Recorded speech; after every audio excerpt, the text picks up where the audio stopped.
ಈ ವಿಚಾರದಲ್ಲಿ ಯಾವ ರೀತಿ ಮುಖ್ಯಮಂತ್ರಿಗಳು ತಮ್ಮ ಅಧಿಕಾರದ ಜವಾಬ್ದಾರಿಯಲ್ಲಿ ಎಲ್ಲ ಹಂತದಲ್ಲೂ ಅದೇನೊಂದು 96ರಿಂದನೂ ಯಾವ ರೀತಿ ಈ ಒಂದು ಸರ್ವೆ ನಂಬರ್ 364 ಕೆಸರೆ ಗ್ರಾಮದಲ್ಲಿ ಆ ಜಮೀನನ್ನ ಪಡ್ಕೊಳ್ಳೋಕ್ಕೆ ವ್ಯವಸ್ಥಿತವಾಗಿ ಕೆಲವಾರು ವರ್ಷದಿಂದ ಪ್ರಯತ್ನವನ್ನು ಮಾಡಿ ಇಡೀ ಹಗರಣ ಬಯಲಾಗಿರುವಂಥದ್ದಿದೆ. ಒಟ್ಟಾರೆ ಮೈಸೂರು ಮೂಡಾದಲ್ಲಿ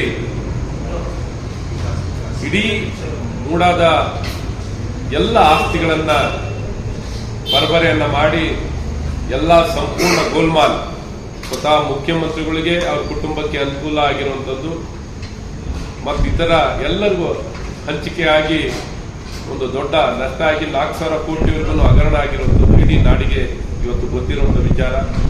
ಈ ವಿಚಾರದಲ್ಲಿ ಇವತ್ತು ಸದನದಲ್ಲಿ ಚರ್ಚೆ ಮಾಡಲಿಕ್ಕೆ ಅವಕಾಶ ಆಗಲಿಲ್ಲ. ಚರ್ಚೆ ಮಾಡಲಿಕ್ಕೆ ಸರ್ಕಾರ ತಯಾರಿರಲಿಲ್ಲ.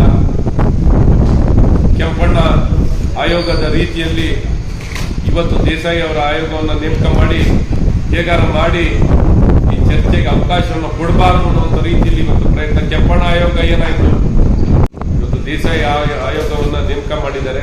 ಇವತ್ತಿಲ್ಲಿ ಆಯೋಗ ಮಾಡಲಿ, ಆದರೆ ಚರ್ಚೆಗೆ ಅವಕಾಶವನ್ನು ಕೊಡದೇ ತಡೆ ಹಿಡಿದಂತ ಸಭಾ ಅಧ್ಯಕ್ಷರ ನಿರ್ಧಾರ ಹಾಗೂ ಮುಖ್ಯಮಂತ್ರಿಗಳು ಬಂಡತನ ಇವುಗಳನ್ನು ಸಂಪೂರ್ಣವಾಗಿ ಬಯಲಿಗೆಳಿಬೇಕು.